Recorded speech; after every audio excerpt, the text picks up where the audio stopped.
Hey everyone. Tonight we're not talking about knights or kings. We're not entering a battlefield or a throne room.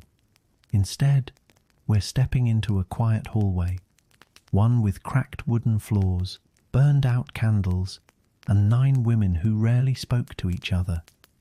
This isn't the story of love or power. It's the story of routine, of rules, of waiting and waiting, and still not being called. So before you get comfortable, dim the lights, maybe turn on a little ambient fan noise, and if you like what I do here, take a moment to subscribe, but only if you genuinely want to. Drop a comment too. Tell me what time it is for you and where in the world you're watching from. Because tonight, we're not asking how it felt to be admired.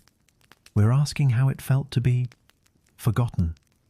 One woman, in one room, in one quiet building, trying to survive in a world that never looked her in the eyes.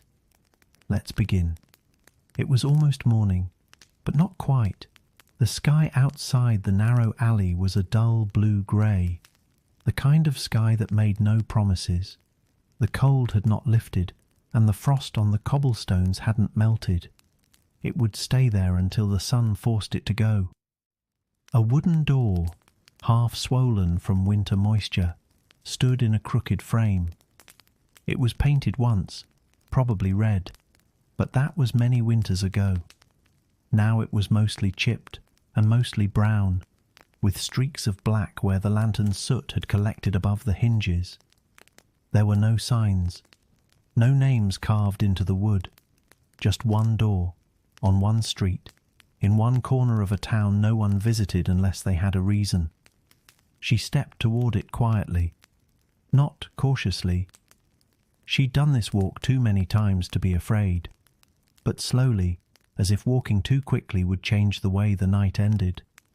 She wore a dark wool cloak, thin at the shoulders, with a small tear under one arm, where the lining had come loose. It had been mended before, more than once. The stitching was uneven. Beneath it, leather shoes with one broken strap. She didn't fix it anymore. It stayed on if she walked carefully. Her hair was tied back. Not neatly, but enough to keep it from her eyes. The ribbon she used was borrowed from another woman 3 nights ago. They hadn't spoken about it. They wouldn't. As she reached the door, she didn't knock. There was no need. There were no locks. No one came here unless they belonged. Instead, she placed her palm flat against the center of the wood and pushed gently. The hinges made no sound. Someone had oiled them. Probably Margot. Margot liked silence. Inside, the light was dim. Only one lantern was lit, hung low by the corner near the stairwell. It flickered as if it were tired. The floor creaked, but not where she stepped. She knew which planks were soft. She knew where to walk. To her left, a pair of boots rested by the wall. Not hers. Too large. Too new. Still damp at the edges. Someone else had returned earlier, or hadn't left. She didn't look up the stairs yet. Instead, she moved to the bench by the hallway, slid off her shoes, and placed them beneath the wood carefully, toes pointing forward, heels touching. There were 3 pairs already lined up, different sizes, different wear, but they were always in the same order by morning. She set her cloak on the hook beside the others. None of the hooks had names, but they had a rhythm: cloak, scarf, bag, space. Her place was 3rd from the left. She exhaled quietly, not a sigh, but the kind of breath that carried the cold out and left a silence behind. The stone wall to her right was still wet, condensation from the night, or maybe from the pipe that ran beneath the floorboards. She touched it briefly with 2 fingers, then wiped them on her apron. The apron was grey, with a patch sewn in the centre, once white, now the colour of chalk after rain.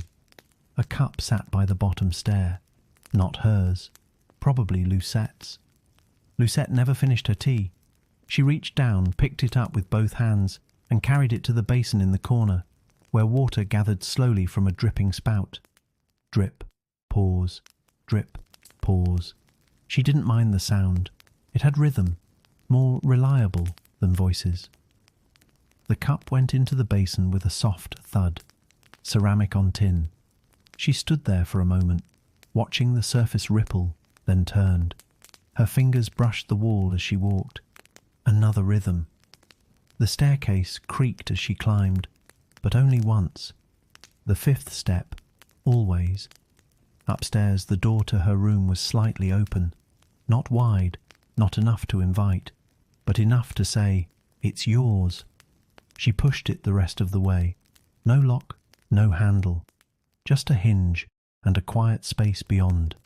Inside, a cot, a table, a basin, a shelf, and a candle stub, not yet lit. The bed had one sheet, wool, rough, folded halfway down. The pillow was thin. She didn't use it for sleeping. It was better beneath her knees when she knelt to clean the floor. She placed the apron over the chair, folded it, twice. Then she sat on the edge of the cot, back straight, hands in her lap. She didn't pray. She didn't speak. She just listened. Downstairs, a door creaked. Someone else had returned. It didn't matter who. The fifth step always creaked. She never avoided it. There was no point. The sound wasn't loud, just enough to feel like a heartbeat under the floorboards. Beyond her door, the hallway stretched no more than 10 steps. It bent slightly to the right, where a small window let in a rectangle of pale blue. The glass was uneven, not cracked, but wavy, like the world outside was underwater. And maybe it was. The night air had thickened with cold, and the fog from the river clung to every surface it could reach. She moved down the hallway barefoot, not because she wanted to, because her shoes were still drying downstairs. Wool stockings softened the stone, but only just. The other doors were closed. Most didn't have handles, just cloth loops or makeshift latches. 2 had small carvings beside the frames, faded initials scratched with a nail. She passed them without looking. She knew who lived where. Even if they didn't speak much, the order never changed. At the end of the hall, the staircase began again. Same wood, same gujurdian yedinji basamak. But this time she didn't go down. She sat on the 3rd step, not to wait, not to hide, just to sit. The wall behind her was cool and dry. Above her head, a low wooden beam bore the weight of the upper floor. Someone had written a word there once, long ago. It was unreadable now, just scratches in the grain. She rested her elbows on her knees, hands folded. From downstairs, the muffled sound of a latch shifting. Someone else had returned. Maybe Colette. Maybe someone they didn't speak about. The wind tapped against the window again. Not hard. Just enough to remind her it was there. There were sounds in the walls. The kind of sounds that old buildings hold on to. Whispers of creaks, settling wood. Pipes cooling after a kettle had boiled. The room beside her opened. No voice, no footsteps yet. But a soft breath, a shift in fabric, and then the barely the thump of a closed door. She stayed still. The door closed again down the hall. A different one. Then another. The rhythm of returning. Every night a quiet parade. No one greeted. No one waited up. Shoes by the wall. Hooks claimed silently. The oil lamp near the stairs was trimmed and refilled. No orders. No discussion. Just routine. The house ran on rhythm, not instruction. She leaned forward slightly, resting her chin on her hand. Below, the wooden beam cast a soft shadow over the stair. It looked like a crack, but wasn't. In her peripheral vision, a figure descended from above. Stockinged feet, thin ankles, no sound. They passed her without looking. She didn't move. There were always women who didn't return. Sometimes for a night, sometimes longer. No one asked. The ones who did come back rarely looked the same, not because of bruises or tears, those were rare, but because something settled in their shoulders, a new way of holding tension or releasing it. Someone lit a lamp on the upper floor. The glow spilled downward, catching the edge of her face. She turned slightly, letting the light fall on her hands instead. They were clean. She'd washed them earlier after carrying wood. The soap had left a scent, lavender and ash, not strong, just enough to notice when nothing else moved. A kettle whistled in the back room. Someone prepared tea. Someone always did, even if it wasn't drunk. She stood. The wood beneath her feet welcomed her weight with a soft groan. Not resistance, recognition. She descended 2 steps, paused at the landing, and adjusted the shawl on her shoulders. Below, a coat hung crooked on a hook, too small to be hers, too worn to be borrowed. A soft voice carried from the far room. Not words, just a tone, answerless. She stepped down the remaining stairs one at a time, until her foot touched the floor. The 5th step creaked again. And then, nothing. The room was small. It had always been small. She had seen it once without furniture. Even then it didn't look larger. Stone walls, uneven in places. They held the memory of old paint, the kind that flaked off in thin curls and left pale, dry streaks behind. Someone had tried to cover them once with cloth. The fabric still hung over the back wall, stitched to itself in wide seams, faded from blue to grey. It moved slightly when the wind pressed through the cracks in the window frame. The cot stood against the far wall, raised just enough to slide a box underneath. The box contained 2 folded dresses, both the same shape. One green, one brown, both patched, both soft at the elbows and worn at the hem. Her blanket was folded. She didn't unfold it yet. At the foot of the cot sat a basin, tin, shallow, bent slightly at the edge from when it had fallen once. No one remembered how. Inside the basin was a cloth, still damp from the night before. She hadn't wrung it out completely. The water had settled into a cold corner. On the wall beside the basin, a hook held her apron. It hung straight, creased down the centre from where she always folded it. A wooden comb rested on a shelf above, 3 teeth missing but still usable. There was a small mirror beside it, not glass, polished metal, with a dent in the top right edge. She used it mostly for buttons. The table in the corner had 2 drawers. One stuck when pulled. The other held paper, scraps of parchment, the corners curled from age and air. She had never written on them. There was no ink, no pen, no reason. But she kept them because someone once left them behind, and because they were flat and they made the drawer feel less empty. A candle stood in the centre of the table, half used. The wick bent sideways. She didn't light it yet. Light came from the window, soft and diffused, filtered through fog. Outside the day had begun, but only barely. Shadows stretched longer than their sources, and the birds hadn't committed to full song. She crossed the room in 5 steps. Her feet made no sound. The floorboards were uneven. The 3rd one bowed slightly, not enough to trip, just enough to remember. She opened the small chest by the bed. Inside, a scarf, a hair ribbon, a wooden ring and a small piece of blue glass. The glass had no purpose. She found it once by the river. It caught the light and kept it. She placed the ribbon beside the basin and returned the rest. Closed the lid. Didn't latch it. She turned to the window, rested her hand on the sill. The wood was dry and cool, gritty with dust. She drew a line across the surface with one finger, then wiped it clean with the edge of her sleeve. The sound of footsteps passed in the hallway. Software, close. But not pausing. She did not move. The window was fogged. Her breath made a small patch of clarity.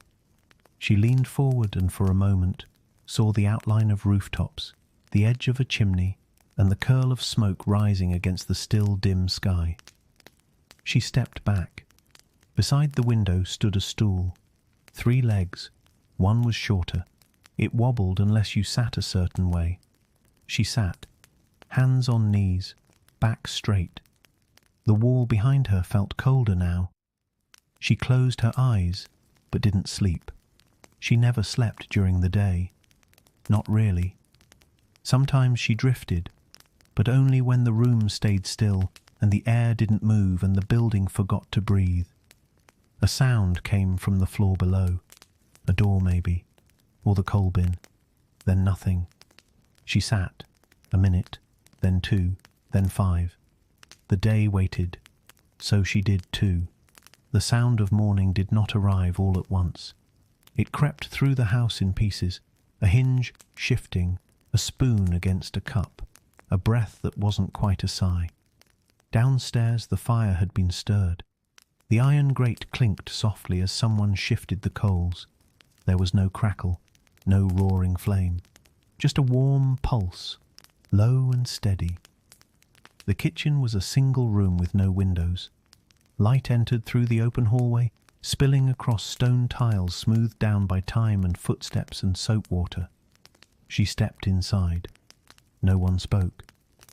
One woman sat on a stool by the hearth, elbows on knees, staring into nothing. Her dress was bunched at the sleeves, her hair tied with something red. She didn't blink for a long time.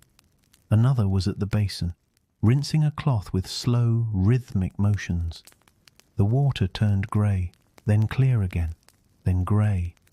She folded the damp cloth over the side of the tub and didn't look up. A third woman poured hot water into a metal jug. Steam rose briefly, fogging her glasses, then vanished. She handed the jug to no one. She just set it on the table, carefully centered between 2 empty mugs. The chairs were all mismatched. One had 3 legs and leaned against the wall for balance. Another creaked, even when no one sat in it. The newest one was actually the oldest, a gift from someone forgotten, painted white long ago and now mostly grey.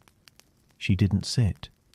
She stayed standing by the hearth, letting the heat touch her legs through wool and silence. A kettle whistled once, but no one moved. Then it whistled again, sharper, and someone reached over to lift it from the flame.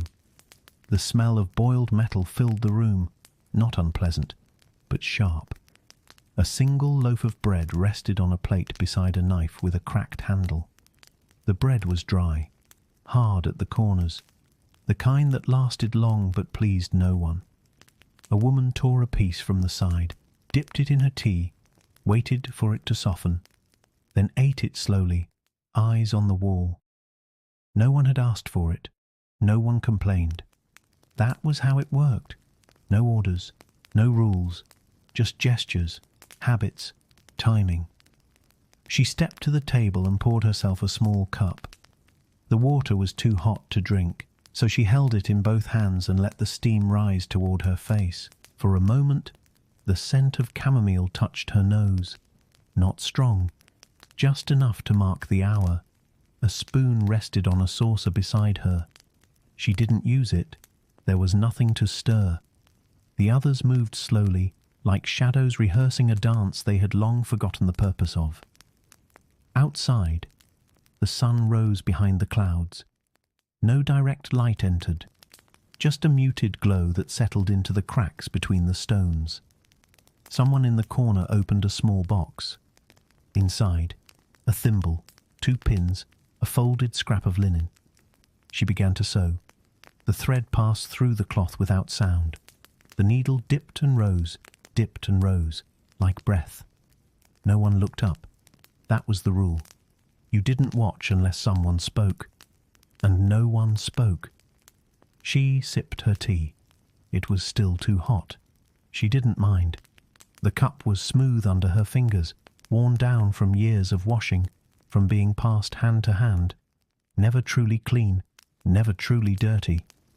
The woman by the hearth rose. Her stool rocked once, then fell still. She didn't speak. She just picked up the empty kettle and disappeared into the hallway. Another woman took her place. No words passed between them. A plate was moved. A piece of cloth was folded. A drop of tea cooled into the wood. It was morning, the kind of morning where nothing changed and everything continued. The courtyard was silent, not empty, just silent. It sat behind the house like an afterthought, walled on three sides by uneven stone and framed by a gate that never closed properly. The sky above was still pale, the kind of morning light that made everything look colder than it was. She stepped outside with both hands tucked beneath her apron. The cold caught her instantly, not biting, not sharp, just steady, like fingers pressing gently into her skin and refusing to let go. The ground was packed dirt, worn down by years of footsteps and water spills and ash. There were no plants, not anymore. Near the far wall stood a wooden barrel, half covered with a square of slate meant to keep the leaves out. It didn't. She walked toward it slowly, her shoes crunching over bits of gravel and forgotten straw. The air smelled faintly of smoke and wet linen. The bucket leaned against the base of the barrel, a wide-mouthed pail with one iron handle and 3 repairs along its rim. The wood was dark from years of use. She touched it with one hand. It was damp, but not soaked. She lifted it in one motion. No grunt, no ceremony. The barrel lid came off with a scrape. Inside, the water was clear but not clean. A film of dust danced across the surface, and a single curled leaf floated lazily near the edge.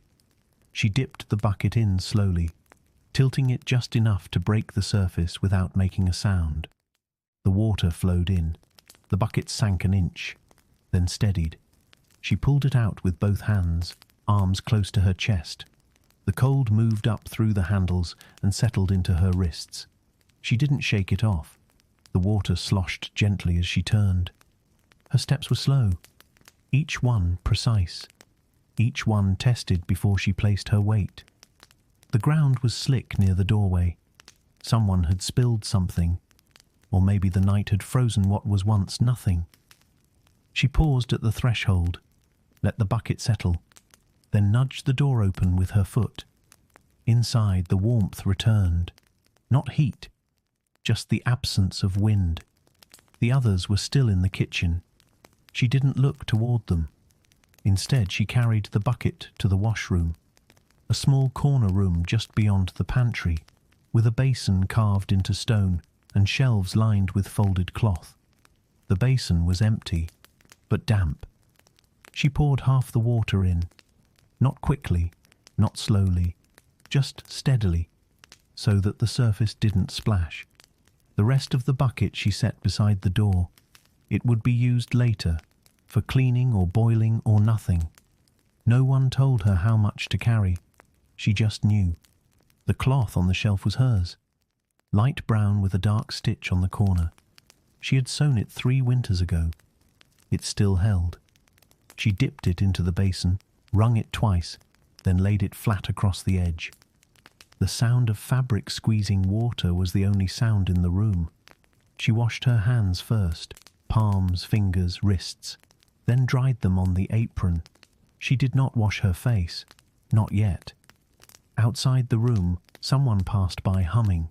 Software, out of tune, unthinking. The sound faded quickly. She took a step back from the basin, turned, and faced the doorway. Light from the hallway filtered in at an angle, casting a line across the floor. The dust in the air floated visibly for just a moment, then vanished into stillness. She picked up the now half-empty bucket and carried it toward the back wall, where the other empty containers were stored. They were mismatched. One was tin, one was ceramic with a chipped base, one was a jug with no handle, propped between bricks so it wouldn't fall. She set hers among them. No sound, just motion. She brushed her hands together once, not to clean, just to mark that she was done. then turned again toward the main hall. Outside, the wind picked up. The wooden beam above the gate groaned.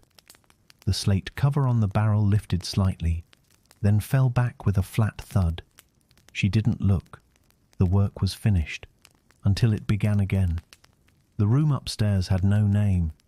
They called it nothing. It was simply there. It held no furniture beyond a bench, a wooden box, and a narrow window near the ceiling. Yet every day, in the hour between morning and midday, they gathered there. Not all at once, and not with purpose. But one by one they found themselves in the same space, with nothing urgent to do, and nowhere else to be. She entered quietly. The door was already ajar.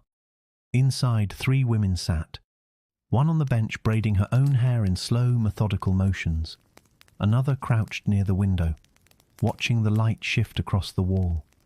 The third leaned against the corner post, legs tucked under her, holding a piece of cloth she wasn't sewing.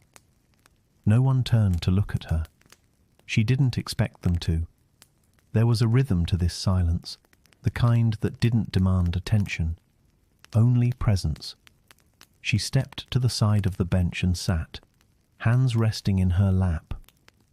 The woman beside her kept braiding, pulling each strand tight, then releasing slightly to balance it. Her fingers moved with experience but without thought. The one by the window hummed, barely audible. It wasn't a tune, just air shaped into a sound and let go again. A floorboard creaked outside the room. Someone approaching, then not entering. They heard it, but no one reacted. The air in the room was cool but not cold. The light from the high window formed a patch on the floor, like a faded square of parchment. Dust floated in it, briefly visible before disappearing again. She watched the cloth in the third woman's hands. It was red, or had been. Now it was the colour of dried brick. There was a hole near one corner. She hadn't mended it. The woman holding it didn't look at it. She just turned it in her hands, folding and unfolding, as if waiting for it to become something else. A fourth woman entered. No words. She crossed the room, took a spot near the box, and sat on the floor. Back straight, hands folded. The box was empty. It had been for weeks, but no one moved it. It anchored the room somehow. The woman braiding her hair finished. She tied it with a strip of linen, then began untying it again as if starting over. Outside, a bell rang. Not loud, just enough to mark the time. None of them moved. The humming stopped. The folding paused. The silence remained. That was the way of it. Sometimes one spoke. A question, a thought, a name. But not today. Today was for the quiet. She sat still, watching the braid tighten again, watching the light fade on the wall, watching the red cloth crease once more. And the day continued, just like that. The corner room near the kitchen was warmer than the rest of the house. Not because of sunlight, there were no windows, but because the stove had been lit since dawn, and the stone walls held the heat longer than expected. She sat near it, not close enough to feel the flame, just enough to forget the cold. A small stool supported her, one leg shorter than the others. If she shifted her weight wrong, it tilted. So she didn't. The floor beneath her feet was smooth, worn down by boots and buckets, and years of turning in the same circle. To her left, a small table. Not for eating, just for placing things. Today it held a tin pot, half full of lukewarm water. Beside it, a spoon bent at the handle, and a piece of cloth folded neatly into a square. She didn't touch them. There was nothing to stir, nothing to clean, nothing to serve, just time and air, and the quiet sound of the stove ticking as the fire settled deeper into itself. On the far wall, a nail held a bundle of keys. She didn't know what they opened. No one did, but they were never moved. A shadow passed the doorway, one of the others, or maybe the landlady. No footsteps followed. no voice. She leaned forward slightly, elbows on her knees, hands loose. The air smelled of ash and dried herbs. Something someone had burned earlier in the hearth. Lavender, maybe, or thyme. The scent was faint, more memory than presence. She listened, to the house, to its rhythm, to the low creaks of the ceiling beams, the distant shuffle of slippers on wood, the subtle shift of a kettle lid adjusting itself. Nothing urgent, nothing unusual, just life, unfolding slowly, as it always did. Her eyes settled on the wall across from her. Its plaster was cracked at the base. Someone had tried to cover it with whitewash, but the crack returned. It always did. A spider moved across the corner above, not fast, not afraid, just walking its path. She didn't blink. There was a bell somewhere in the back courtyard. It rang once at midday, not loudly, not clearly, just enough to mark a moment. It hadn't rung yet. She waited, not for the bell, not for anyone, just because waiting was what this hour held. Sometimes she imagined the house as a machine, each woman a part that moved at a specific time, in a specific way, with no question as to why. She would be the pause, the moment between two gears, the waiting. She shifted slightly. The stool creaked. A drop of water rolled down the side of the tin pot and disappeared into the grain of the wood. No one noticed. She did not check the time. There were no clocks, only windows and bells and habits. From somewhere above, a door clicked shut, not slammed, not forced, just closed. A drawer opened, a chair scraped, nothing followed. Still, she waited. Not because she expected something, but because the room was meant for waiting, and she was in it. She rested her hands flat on her thighs, inhaled, held the breath, released it slowly. No sound, no change. The house remained, and so did she. The knock came just after midday. Not loud, not insistent, just a slow, steady tapping on the front door. 3 times, then nothing. She didn't react. She was in the hallway folding linens, not hers. They belonged to no one in particular, but they were always folded. The knock came again, this time only twice. From the kitchen a chair scraped. Someone rose. Footsteps, measured and familiar, moved toward the door. She didn't turn to look. She didn't need to. The sound of the bolt sliding free echoed softly across the floor. A brief gust of air entered, cold, damp, carrying the scent of smoke and iron. A male voice, low, uncertain, spoke a name, not hers. The woman who had opened the door replied, only one word, then stepped aside. He entered, boots on stone, clean but heavy. He paused in the entryway, exhaled, waited. She heard another name called, still not hers. Footsteps moved overhead, then silence. He remained in place, a statue, a shadow, hands lightly folded, eyes on the floor or maybe the ceiling. She continued folding. The cloth in her hands was old, yellowed, frayed at the edges, still warm from the hearth. A moment later, the woman who had been called came downstairs. No one spoke, not even to greet. He turned, his boots shifted slightly, and followed her up. The stairs creaked, soft and slow, until they disappeared behind the hallway bend. Then nothing. The door remained ajar. A breeze moved through it, touching the corners of the room like fingers reaching into a memory. She stepped to the side, placed the folded linen on a shelf, and adjusted the one below it, as if it mattered. The woman who had opened the door returned to her chair. She did not look up. In the hall the shadows shifted. Light fell across the stone differently now, longer, cooler. The house held its breath. Upstairs no sound, no voices, no footsteps, just silence. She stood still, hands empty now, and let the moment pass. Not quickly, not slowly, just long enough to feel it settle into the day. She turned and walked away from the door, leaving it slightly open as it had been before. The house dimmed without notice. No one announced the hour. No bell marked the time. But the shift came all the same, slow and certain, as if the building itself exhaled and let the light grow tired. She was in her room when it began. The window caught the last edge of dusk, a thin grey blur that stretched low across the rooftops. No colour, no warmth, just the absence of day. She lit a candle.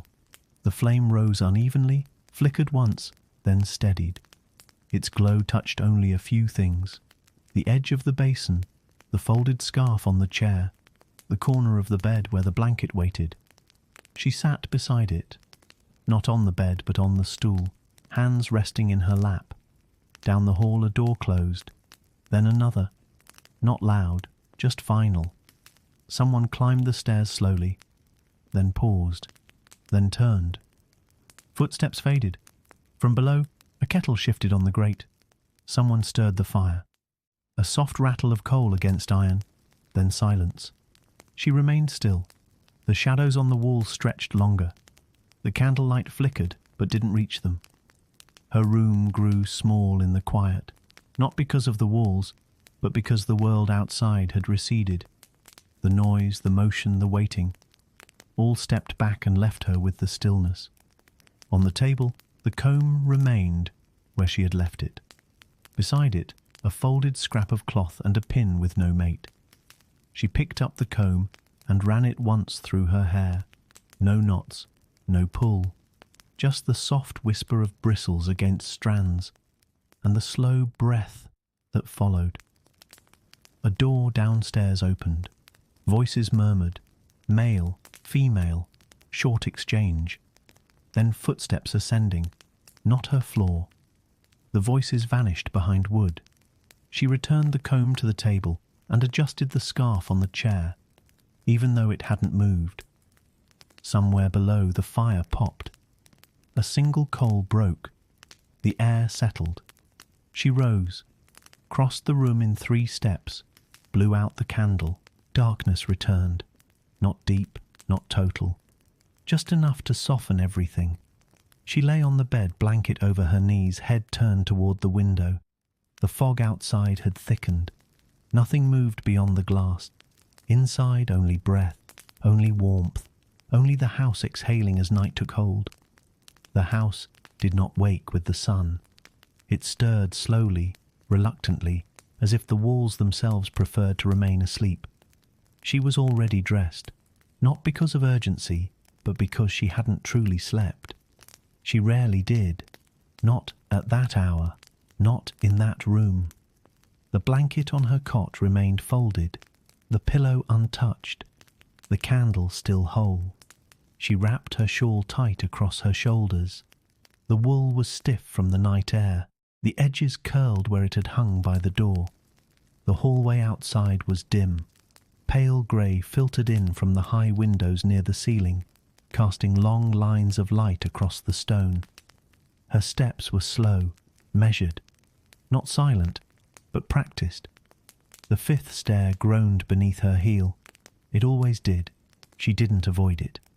Downstairs the air was cooler. The fire had gone out hours ago. Only the faint smell of ash remained. Near the door, her shoes waited, lined up neatly beside the others. Still slightly damp, still slightly off-centre. She slipped them on, left foot first, then right. The leather was stiff at the heel, but she didn't pause. She reached for her cloak. It hung from the same hook as always. 3rd from the left. The fabric still carried the faint scent of smoke and the must of long wear. She adjusted it slowly, let the collar settle, pulled the hood forward, but did not raise it. Outside the door, the street waited. She lifted the latch. The wood groaned softly, not from protest but from memory. She opened the door, let it drift shut behind her without a sound. The air struck her immediately, not harsh, but wide, open, carrying the kind of cold that lived quietly beneath the skin. The alley was still. No movement, no voices, only the steady presence of stone and shadow. She walked carefully. Her shoes tapped gently against the cobblestones, each step a soft echo. The rhythm was familiar, not hurried, not hesitant, just steady. To her right, a shutter hung open by accident. The wind tugged at it weakly. It clicked, then rested, then clicked again. She passed the bakery, the windows dark, the scent of yeast and smoke not yet awakened. A cat crossed in front of her, grey and thin. It paused, looked up, then vanished between barrels. She turned down a narrower street, one lined with broken tiles and shallow puddles. The sky above was turning blue now, not bright but lighter. Behind a second-story window a curtain moved.